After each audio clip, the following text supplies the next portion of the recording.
விழுப்புரம் மத்திய மாவட்ட திமுக நிர்வாகிகள் செயல் வீரர் மற்றும் ஆலோசனை கூட்டம் மாவட்ட பொறுப்பாளரும் விழுப்புரம் எம்எல்ஏவுமான டாக்டர் லக்ஷ்மணன் தலைமையில் விழுப்புரம் கலைஞர் அறிவாலயத்தில் நடைபெற்றது. கூட்டத்தில் மாவட்ட ஒன்றிய நகர கிளை நிர்வாகிகள் என 1000த்திற்கும் மேற்பட்டோர் கழுத்தில் கருப்பு சிவப்பு துண்டை அணிந்து பங்கேற்றனர். கூட்டத்தில் தமிழக முதல்வர் மு.க.ஸ்டாலின் அவர்களின் 73வது பிறந்த நாளை 5 ஆண்டில் தமிழக மக்களுக்கு செய்துள்ள திட்டங்களுக்கு நன்றி சொல்லும் விழாவாக ஒவ்வொரு பகுதிகளிலும் இனிப்பு வழங்கி கட்சி கொடி ஏற்றி மக்களுக்கு தேவையான நலத்திட்டங்களை வழங்கி மக்கள் திட்டங்களை பொதுமக்களிடம் எடுத்து கூறி கொண்டாட வேண்டும் என இந்த கூட்டத்தில் தீர்மானங்கள் நிறைவேற்றப்பட்டன. கூட்டத்தில் பேசிய டாக்டர் லக்ஷ்மணன் எம்எல்ஏ, தமிழ்நாட்டில் தமிழக முதல்வர் பொறுப்பேற்றத்திலிருந்து இல்லம் தேசி கல்வி, மக்களை தேடி மருத்துவம், பள்ளியில் காலை உணவு திட்டம் என பல்வேறு மக்களுக்கான திட்டங்களை தொடர்ந்து நிறைவேற்றி வருகிறார். உரிமை தொகை, விடியல் பயணம், தோழி விடுதி, மாணவிகளுக்கான மாதந்தோறும் 1000, பெண் பெயரில் பத்திரப்பதிவு செய்தால் கட்டணம் குறைவு போன்ற எண்ணற்ற திட்டங்களை செய்து வருவதாக பட்டியலிட்டவர். வரும் பிறந்த நாளை முதலமைச்சருக்கு நன்றி தெரிவிக்கும் விழாவாக கொண்டாடி மீண்டும் அவரை முதல்வராக செய்துள்ள சாதனை திட்டங்களை மக்களிடம் எடுத்துக் கூற வேண்டும் என்று கட்சியை நிர்வாகிகளை கேட்டுக்கொண்டார். இக்கூட்டத்தில் ஸ்டாலின் தொடரட்டும் என்ற பாடலுக்கு அனைவரும் கருப்பு சிவப்பு துண்டை சுழற்றி உற்சாகமடைந்த நிலையில் மேடைக்கு வந்த மகளிர் அணியினர் உற்சாகமாக நடனமாடி தங்களுடைய மகிழ்ச்சியை வெளிப்படுத்தினர்.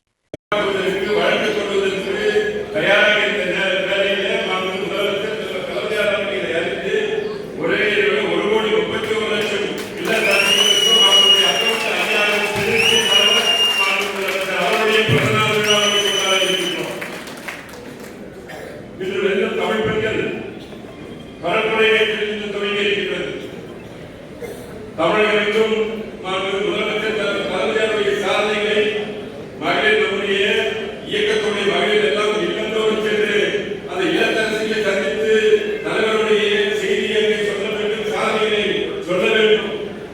அதுதான் நம்ம முதலமைச்சர் கலைஞர் செய்கின்ற பிறந்தநாள் பிறந்தநாளுடைய அதுதான் நமக்கு அவருக்கு செய்கின்ற ஒரு பேர் உதவி.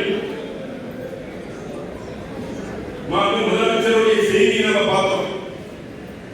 அந்த டைரியில் இருக்கின்ற அந்த QR கோடை ஸ்கேன் செய்து பார்க்கும்போது முதலமைச்சர் கலைஞர் அவர்கள் அவருடைய சகோதரிகளுக்கு அவருடைய தாய்மார்களுக்கு கூறுகின்ற அந்த செய்தியை பார்க்கும்போது எந்த அளவுக்கு அது உணர்ச்சி பூர்வமாக இருப்பது என்பதை நேற்று நாம் கண்கூடாக அதை பார்த்தோம். உண்மையிலே மனம் எல்லாம் நெகிழ்ந்து போனது. இன்னும் கொஞ்ச நேரம் கேட்டா கண்ணில் கண்ணீர் வழு போல இருக்குது. அந்த அளவுக்கு முதலமைச்சர் தாய்மார்களுக்காக பல்வேறு திட்டங்கள் பல்வேறு வயதான உழைத்துக் கொண்டிருக்கிறார்.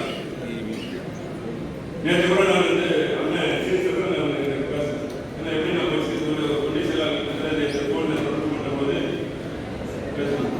எல்லாம் நல்லா பண்ணது QR கோடை ஸ்கேன் பண்ண அது சொன்ன. அதனால கண்ணும் கருத்துமாக நேற்று முதல் நாள் கொஞ்சம் சில தவறுகள் ஏற்பட்டிருக்கலாம், அது சிலது ஞாபகமாக இல்லாமல் போயிருக்கலாம். ஆனால் கண்டிப்பாக ஒவ்வொரு இளைஞருக்கும் சென்ற போது நேற்று எல்லா கிளையிலும் எல்லா ஊர்களிலும் 100% நடைபெறவில்லை. இன்றையிலிருந்து ஒன்றிய நகர பெண்கள் செயலாளர்கள் அதை என்ஷூர் பண்ண உறுதிப்படுத்திக் கொள்ள வேண்டும். அத்துணை ஊர்களிலும் வெறும் தமிழ் பெண்கள் சென்று இந்த பரப்புரையை மேற்கொள்ள வேண்டும். அங்கே உள்ளே சென்று அந்த இல்லத்தரசிகளோடு அன்போடு பக்குவமாக பேசி முதலமைச்சருடைய சாதனைகளை அங்கே எடுத்துச் சொல்ல வேண்டும்.